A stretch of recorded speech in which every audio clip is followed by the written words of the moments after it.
The magical steel container, a metal box that could be one of the most unintentionally recognizable items around the world. But this orderly, unchaotic way to push product from one side of the planet to the other was not always the case.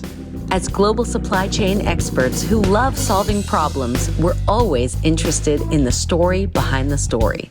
We often ask ourselves, how did we get here?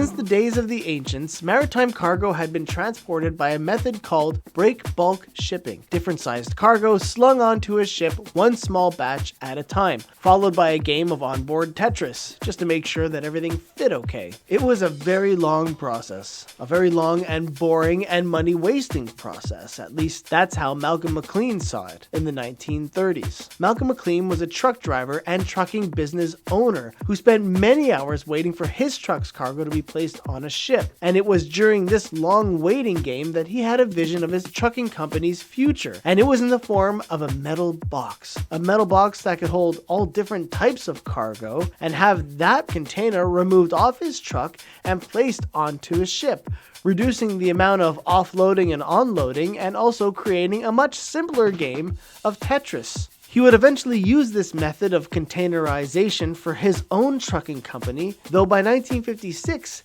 he unwittingly set an entirely new standard in cargo transport across the world. Today, it's hard to imagine an era before shipping containers dominated the seas. The old method, the one used for the last 2,000 years, was nearly extinct overnight. And that, in a nutshell, is how we got here.